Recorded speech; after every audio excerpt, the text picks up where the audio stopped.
이 스피커도 마찬가지고 우리 도반번님들께서도 마찬가지겠지만 우리가 수십 년을 이 도판, 종교판, 철학판, 형이상학판, 신비주의 판을 돌아다니면서 방랑하면서 그토록 무언가를 찾고자 했지만 결코 얻어질 수 없었습니다. 그 이유는 뭐냐 하면 너무나 간단했어요.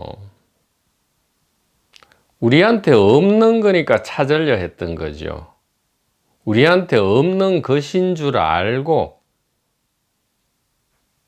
만약에 있는 것인 줄 알면 절대로 찾지 않겠죠. 그러니까 그 대전제가 이 도판, 종교판을 방랑하면서 굳게 믿고 있었던 그 첫 단추가 완전히 잘못된 것이다 이 말이에요.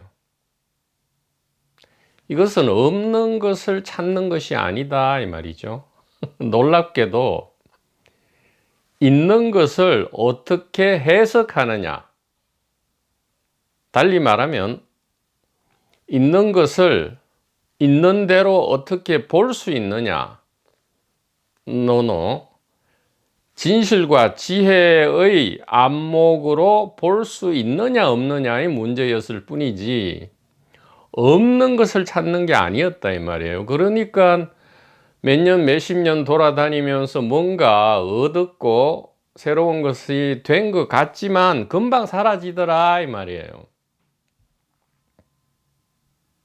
사라진 후에도 마치 사라지지 않은 것처럼 위선을 떨어봤자 전부 자기만 손해였더라 이 말이죠. 그래서 제 1분기 지혜라고 이름 붙여진 이 동서고금의 성각선연의 진정한 지혜를 만나고 봤더니 이것은 없는 것을 새롭게 만들어내거나, 예를 들어 부족한 상태를 만족된 상태로 만들거나 하는 게 아니더라 이 말이에요. 즉 못 깨달은 사람이 깨달음으로 변해가는 것이 아니더라 이 말이에요. 오랜 예전부터 있었고 지금도 있고 앞으로도 영원히 있을 이것에 대한 해석, 그러니까 도마복음에도 그랬잖아요. 올바른 해석, 번역이 그대로 하여금 우주의 지배자, 즉 우주를 즐길 수 있는, 누릴 수 있는 사람으로, 캐릭터로 오직 그것만이 필요한 것이지 소위 말해서 깨달았다는 사람으로부터 뭔가를 배우고 혹은 뭔가를 전달받아서 나도 깨달은 사람이 되고 그런 엉터리 바보 짓거리가 아니란 말이에요. 이제는 좀 그런 거 하지 말아야 돼요. 하지 말아야 된다 이 말이에요. 그래서 우리 자유 채널의 또반번님들께서 이 기왕 1분기 지혜에 인연이 되셨으니까 오직 100년 1000년을 해도 안 되던 이 깨달음이란 것이 완전히 그 전제를 바꾸고 놨더니 참으로 어처구니 없게도 그냥 보는 눈을 바꿀 뿐이다 이 말이에요. 즉 해석과 알매 문제였다 이 말이에요. 그러면 또 어떤 바보 같은 사람들은 스피커님 지금 그거는 이해 아르마리 지식 아닙니까? 라고 또 바보 멍텅구리 같은 그런 리액션을 한단 말이에요. 바보 천치가 아니. 1분기 지혜 동서고금의 모든 문서를 좀 제대로 좀 공부를 해보란 말이에요. 할 것 같으면.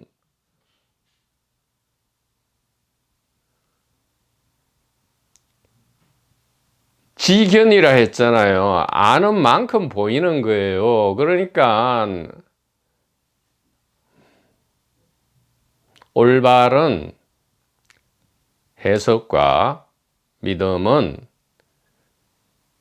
즉각적인 체험을 가지고 온단 말이에요. 그런 바보 같은 무슨 깨달음 체험이 아니고요. 좀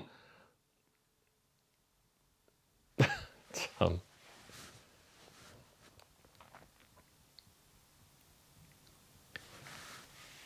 올바른 암, 이것은 성각선연이 간곡하게 우리에게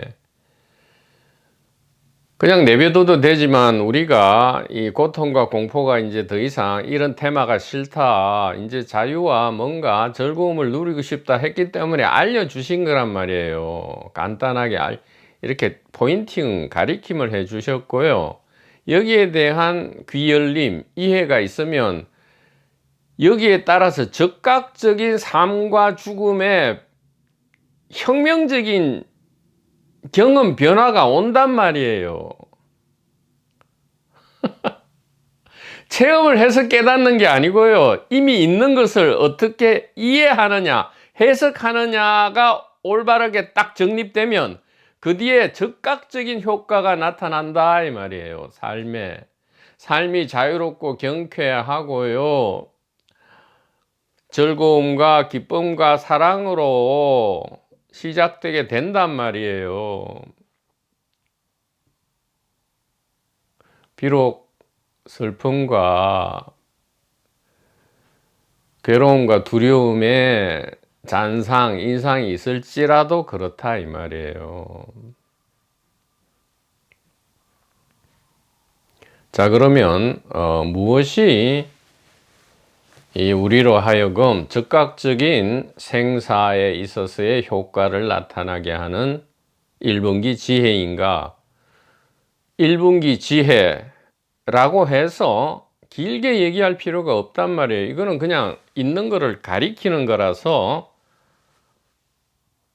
1, 2, 3, 4, 5 그림, 단순한 그림으로 1분기 지혜가 이 5개의 그림으로 즉 시그니처 1, 2, 3, 4, 5로 확연히 지금 현대적으로 드러나고 업데이트 되었기 때문에요.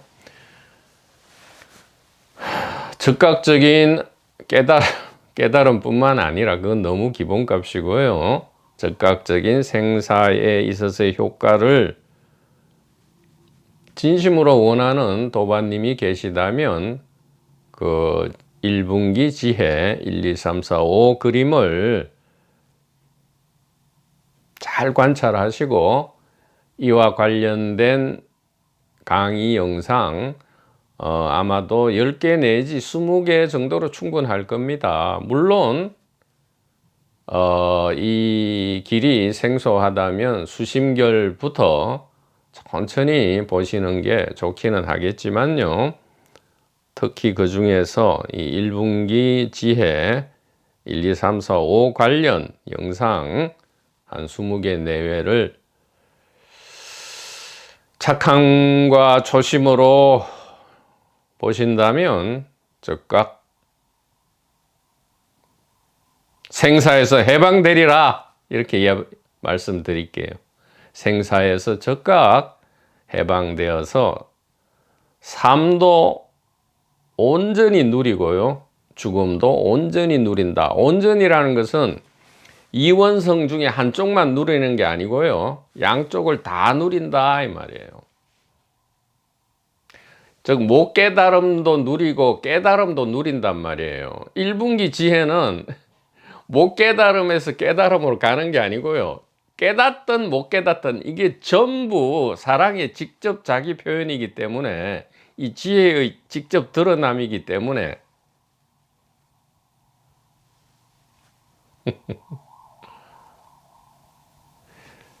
이원성이 비이원성 안에 있다 이렇게 얘기해도 되고요. 이원성과 비이원성은 사실은 구분되지 않고 이 하나의 지혜다 이렇게 말씀드릴 수도 있다 이 말이에요. 모든 것은 단일 의식의 자기 자각이다 이렇게 말씀드릴 수 있습니다. 자, 죽음 의식 세계 에피쿠로스는 이렇게 얘기했죠. 우리가 살아있을 때는 죽음이 우리한테 없죠. 당연히 살아있으니까요. 또 정작 본격적으로 죽게 되면 우리가 없다. 그래서 죽음은 우리에게 아무것도 아니다. 이렇게 이야기했고요. 이 에피쿠로스의 충실한 계승자인 루크레티우스는 좀 더 세밀하게 이야기하기를, 내가 태어나기 전 140억 년의 비존재 상태, 즉 부모 미생전 상태죠. 부모로부터 태어나기 전의 상태, 혹은 내 부모조차 태어나지 않은 상태, 즉 우리 각자의 소위 말하는 그 생년월일시 있잖아요. 생년월일시 이전 상태가 두려움과 공포를 불러일으키지 않는다면 나의 죽음 후에 영겁의 비존재 상태를 왜 두려워해야 하는가, 이렇게 루크레티우스가 이 에피쿠로스의 충실한 계승자로서 이렇게 이야기를 하고 있다, 이 말이에요. 마치 꿈도 없는 깊은 잠이 두려움과 공포를 불러일으키지 않죠. 우리가 낮에 열심히 생활하다가 그 낮에 일상생활이 아주 너무 즐거운 시간이었던, 아니면 너무 피곤하고 막 중노동의 시간이었던 간에 누구나 다 피곤해지고요. 그러면 원하는 게 뭘까요? 꿈도 없는 깊은 잠. 왜냐하면 꿈이 있다면 이게 이제 좀 상당히 뭔가 시사하는 바가 큰데요. 꿈이 있는 잠에서는 푹 못 쉬죠. 왜 못 쉬느냐? 세미 아스트랄 세계가 펼쳐지기 때문이다, 이 말이에요. 제1하늘이라 명명한 그 세계가 펼쳐지니까요. 즉 죽음 직후의 세계랑 비슷하죠.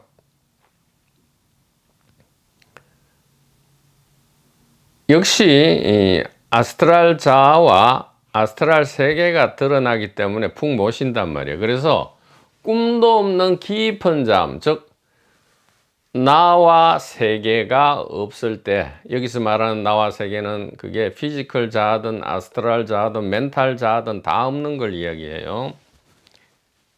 그걸 우리는 원한단 말이에요. 그것이 태어나기 전과 죽음 이후와 뭐가 다르냐? 또 전신 마취나 수면 마취를 해서 우리가 뭐 하다못해 수면 내시경이나 대장 내시경을 할 때 역시 마찬가지 이 현상이 벌어지죠. 그런 것을 우리가 두려움과 공포에 매몰되지 않는 것과 마찬가지로 죽음 후에 대해서도 잘못 알려져 있다, 이 말이에요. 그 잘못 알려지게 된 가장 큰 이유가 이 바보 멍텅구리 같은 대중 종교죠. 기독교에서 뭐 무슨 그 뭡니까? 천당과 지옥이니 사후심판이니 영원한 불고문이니 이러고 있고요. 또 대중 종교에 여기 동양 종교 쪽에 보면 무슨 하늘 세계와 저기 똑같죠. 연옥, 지옥 세계, 혹은 그런 게 아니라도 이 윤회 업장에 따라서 무슨 아수라의 세계, 아귀의 세계, 축생의 세계, 지옥의 세계, 또 인간으로 나더라도 아주 비참한 그러한 장소와 신분으로 이런 식으로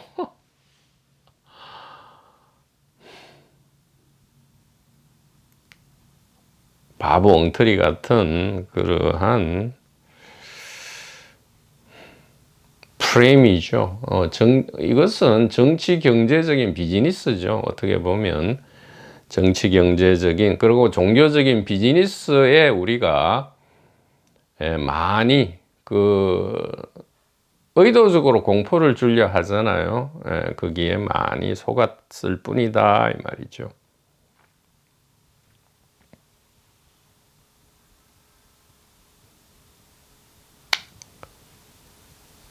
자, 여기까지가 이 소크라테스와 플라톤 이후에 양대 지류 중에 하나인 에피쿠로스 학파의 사후세계를 살펴봤고요. 또 하나의 지류인 이 스토아 학파를 한번 보자 이 말이에요. 이 스토아 학파의 대표적인 사람이 이제 디오게네스와 에픽테토스다 이렇게 말씀드릴 수 있고요. 이 디오게네스와 에픽테토스는 견유학파라고도 하고요. 이 스토아는 견유학파의 계승이다 이렇게 말씀드릴 수 있습니다.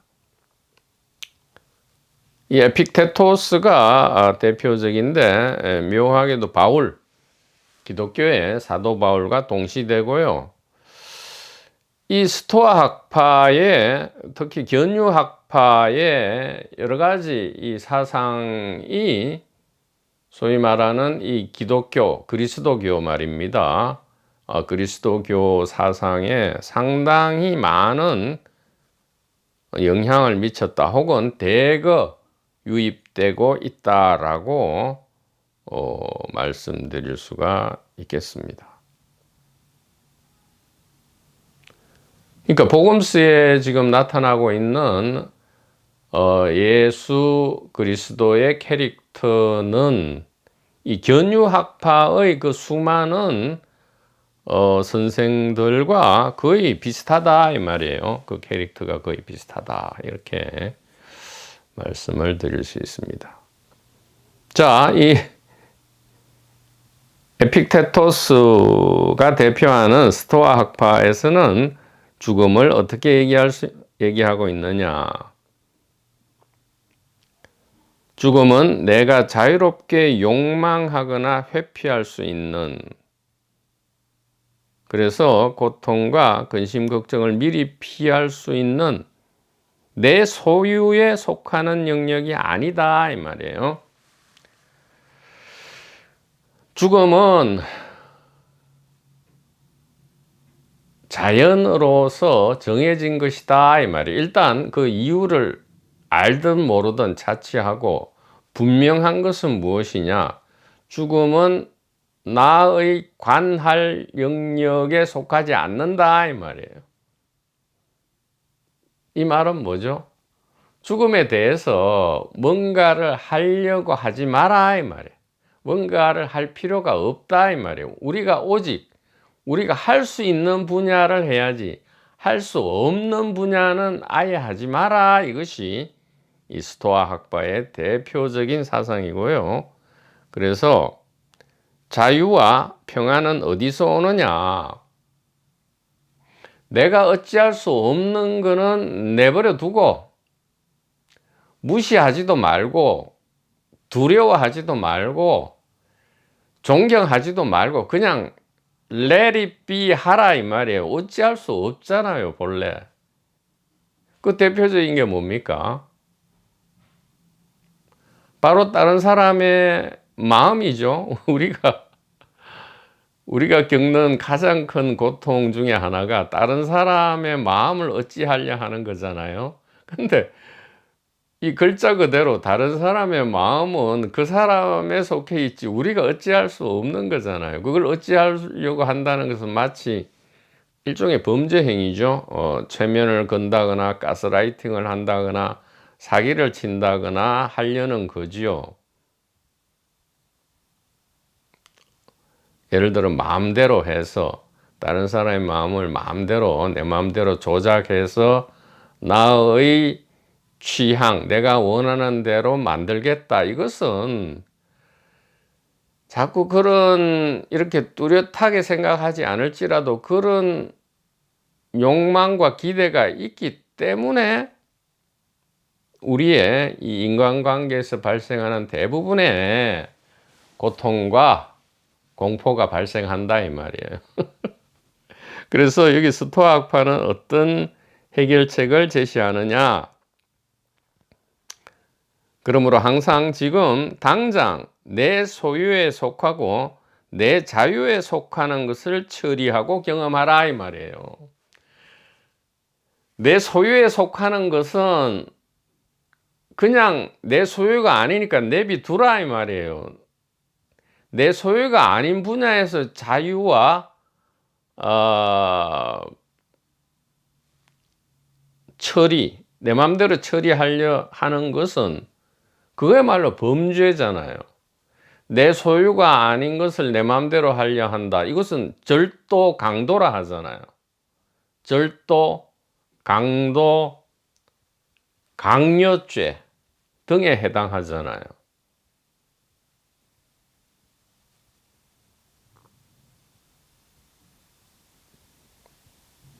내 소유에 속하는 것만이 사용, 수익, 처분권이 있다 그렇게 하잖아요.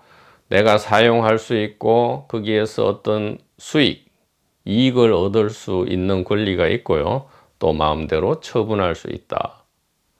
그래서 오직 내 소유에 속하고 내 소유에 속하니까 내가 자유롭게 뭔가를 할 수 있죠.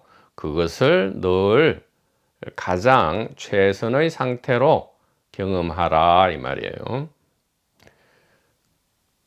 반면에 내 소유에 속하지 않는 일들은 그냥 두라 이 말이에요. 심지어 무시하라 이 말이에요. 죽음, 내 소유에 속하지 않는 것 대표적으로 죽음, 그 다음에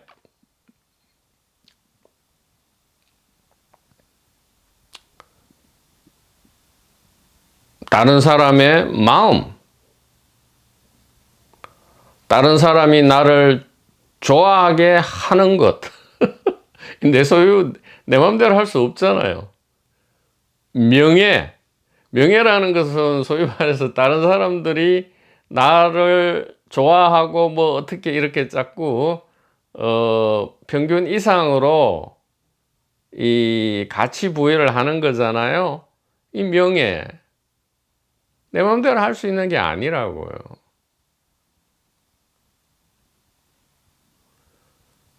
그래서 이 다른 사람의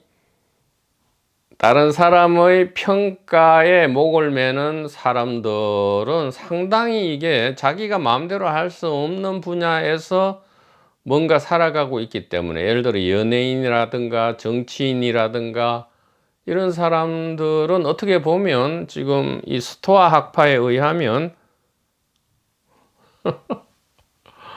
참 아슬아슬한 삶을 걷고 있죠. 만약에 성공한다면 대단히 멋진 일이지만 이게 성공할 가능성이 많지도 않을 뿐만 아니라 실패한다면 참으로 이게 허망하게 되는 거죠. 그래서 여기 디오게네스도 그렇잖아요. 알렉산더가 세계 정복을 하러 나설 때에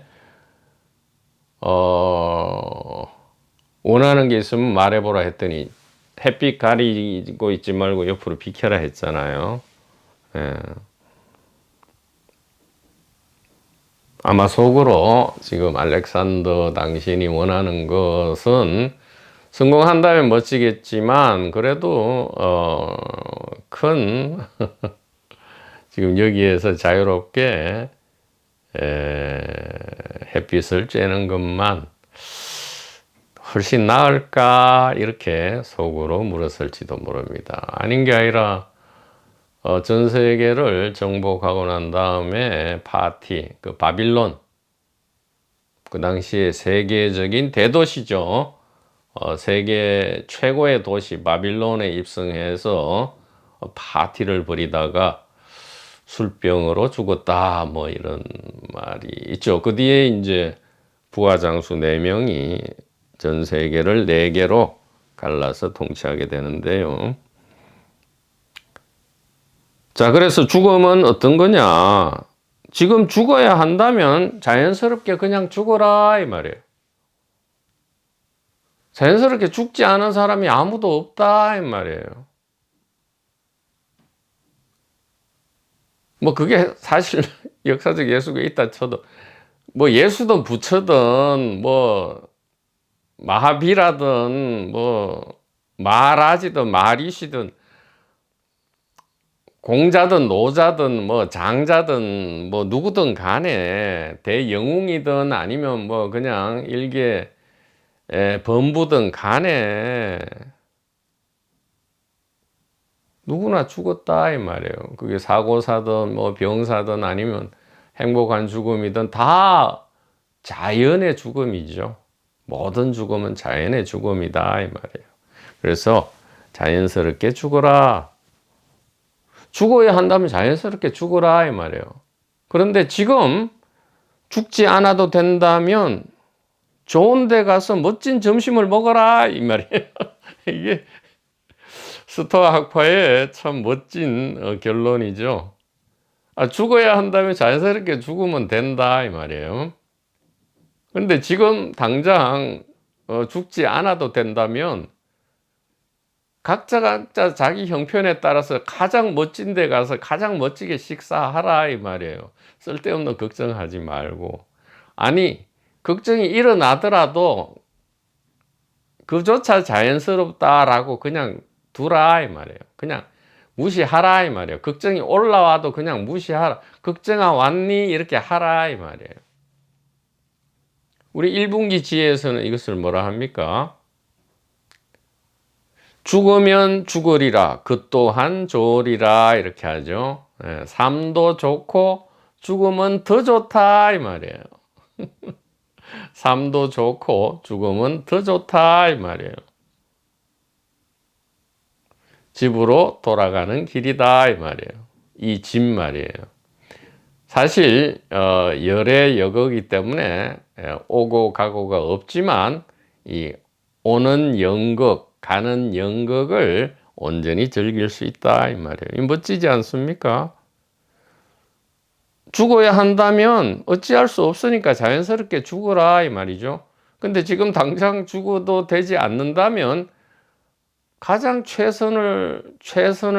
최고로 좋은 데 가서 멋진 점심을 먹어라.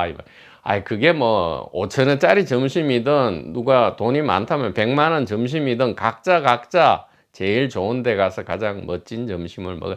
그러니까 좋고 멋지다라는 기준이 지금 이게 지혜 기준이 되면 돈과 권력과 명예와 여자와 남자와 상관없이 된단 말이에요. 노숙자라도 좋은 데 가서 멋진 점심을 즐길 수 있다 이 말이죠. 그래서 내 소유에 속하지 않는 것 해가지고 외부 세계가 내 마음속에 불러일으키는 인상 이렇게 했어요. 외부 세계가 내 마음속에 불러일으키는 인상 이것은 내 소유에 속하는 것이 아니다. 즉 인상은 즉 외부 세계는 내 소유가 아니다 이 말이죠. 그렇죠. 외부 세계에는 특히 타인이 포함되죠. 또 돈이 포함되고요. 권력이 포함되고 명예가 포함되고 번식 관련해서 여자와 남자가 포함된단 말이에요. 그러니까 생존과 번식의 수단, 방법들은 외부 객관 세계에 외부 객관 세계라는 게 사실은 없지만 외부 객관 세계에 속하는 것들로서 우리가 어찌할 수 없다 이 말이에요.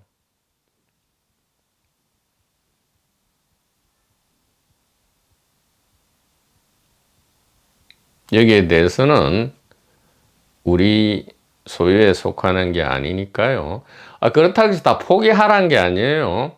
내가 할 수 있는 범위에서 하라 이 말이에요. 그러니까 외부에 있는 돈과 권력을 다이렉트로 어찌하려 하지 말고요. 외부에 있는 돈, 권력, 명예, 여자, 남자와 관계하는 나의 자유 영역에서 그것을 최대한 자유롭고 경쾌하고 최적화하라 이 말이에요. 이 말은 뭐예요? 무리하지 말란 거예요. 적절하게 애를 쓰라 이 말이에요. 적절하게. 무리하면 어떻게 되죠? 범죄가 되거나요. 아니면 사회에 소위 말해 루저, 그냥 나는 사회가 너무 싫어 공포스러워하고 그냥 방 안에만 처박히게 되는 거죠. 둘 중에 하나가 된단 말이에요. 둘 다 아니다며 적절하지가 않단 말이에요.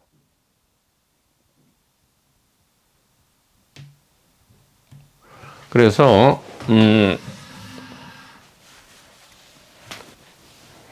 외부 세계가 내 마음속에 불러일으키는 인상, 이것은 결국 외부 세계를 두 개로 나누는 건데, 이게 이제 이게 이원성이죠. 주관이 있고요, 객관 외부가 있다 이 말이죠. 나무가 있고 또 다른 사람이 있다 했을 때, 요 나무와 타인이 내 마음 속에 들어와서 불러일으키는 인상, 이것은 어찌할 수 없다 이 말이에요. 그럼 어찌할 수 있는 영역은 어디입니까? 이 인상은 이미지죠. 외부 세계 이데아죠. 이 이미지, 이데아를 우리가 어떻게 사용하느냐 이 말이에요. 이것을 어떻게 해석하고 어떻게 번역하고 어떻게 해석, 번역, 그 다음에 어떻게 관할 거냐 이 말이죠. 예.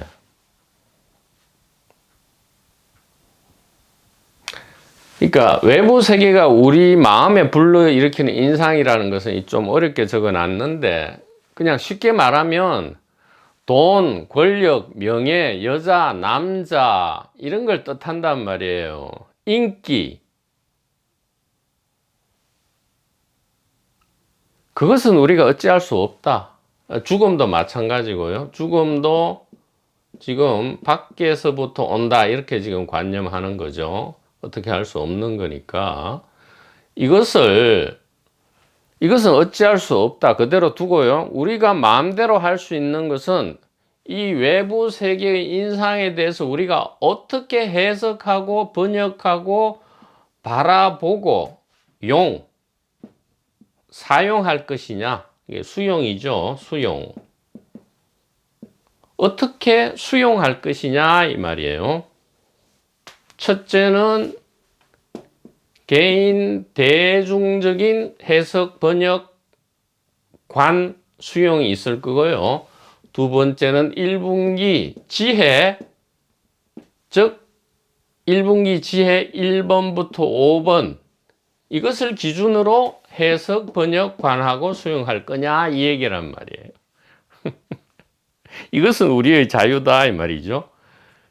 그렇게 되면 외부 세계가 이게 보통은 사탄이고 이게 공포죠. 공포고 고통의 재료인데 1분기 지혜로 오면 이게 전부 어떻게 돼요? 천사고 자유고 사랑이라는 특급 미슐랭 요리의 재료로 해석되고 번역되고 보여지고 수용된다. 이것은 에픽테토스 등을 위시한 스토아 학파의 이야기가 아니고요. 이 스토아 학파의 사상을 1분기 지혜로 현대적으로 재번역할 때, 지금 우리가 하는 작업은 1분기 지혜로서 동서고금의 모든 사후세계에 대한 이 사상을 1분기 지혜라는 용광로 안에 집어넣어서 멋진 꽃을 피워내는 것, 멋진 사랑을 피워내는 것, 이것이 우리가 지금 하고 있는 작업이죠. 그래서 인상이라는 것은, 외부 세계라는 것은 마음속에 새겨지는 느낌이잖아요. 그래서 이건 판타지다 우리가 보통 이야기한단 말이에요. 넬라 판타지아 이렇게 하죠. 넬라 판타지아. 개인 대중에 의하면 넬라 판타지아입니다. 뭐가요? 나와 세계라는 것이 전부 환상 속에 있다 이 말이에요. 물론 여기서는 나는 또 제외하죠.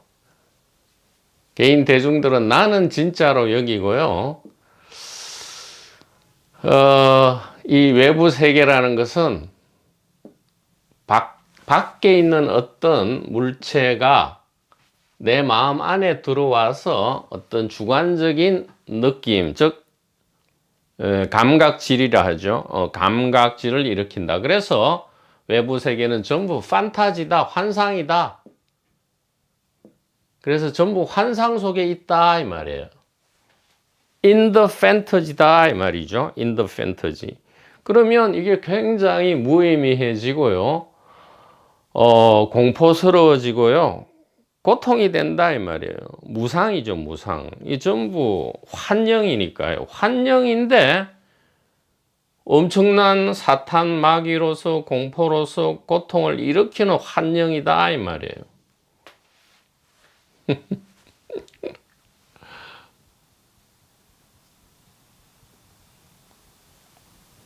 그런데 1분기 지혜로 이 넬라 판타지아를 다시 해석해 보면 어떻게 되죠? 1분기 지혜로 이 1, 2, 3, 4, 5 시그니처 1, 2, 3, 4, 5로 이 넬라 판타지아를 다시 해석해 보면 어떻게 되죠?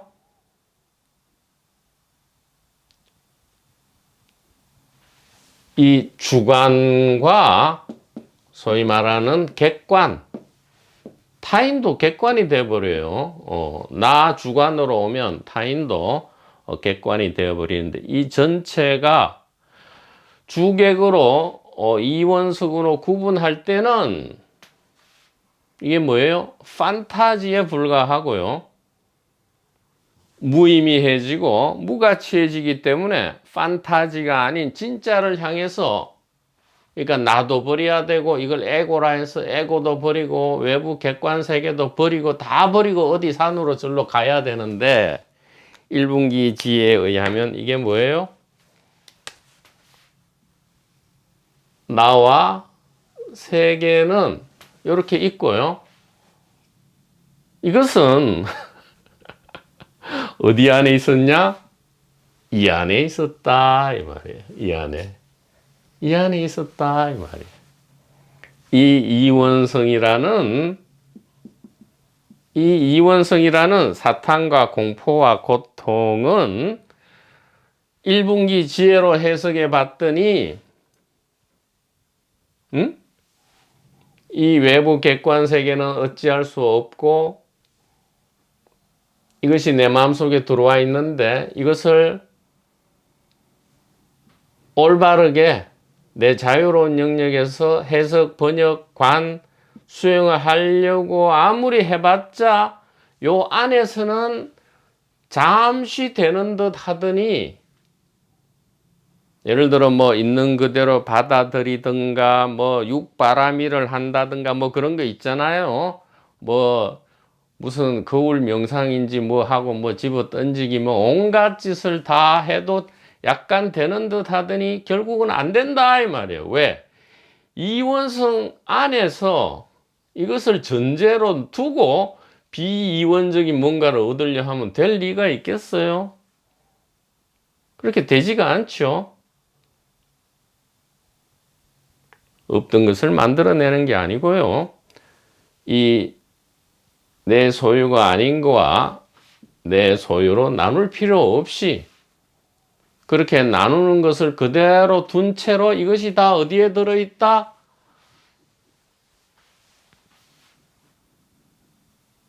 넬라 싱굴라레 코센차다 이 말이죠. 넬라 싱굴라레 코센차다. 이원성만 있는 줄 이원성과 비이원성이 있어 가지고, 그러니까 이원성에서 이원성을 버리고 비이원성으로 가려 했는데, 그러다 보니까 이원성은 전부 넬라 판타지아예요. 그런데 이 1분기 지혜 시그니처 3이죠. 시그니처 3에 의했더니 단 0.1초 만에 1초 직입 열애지다 이 말이에요. 뭐냐? 넬라 싱골라레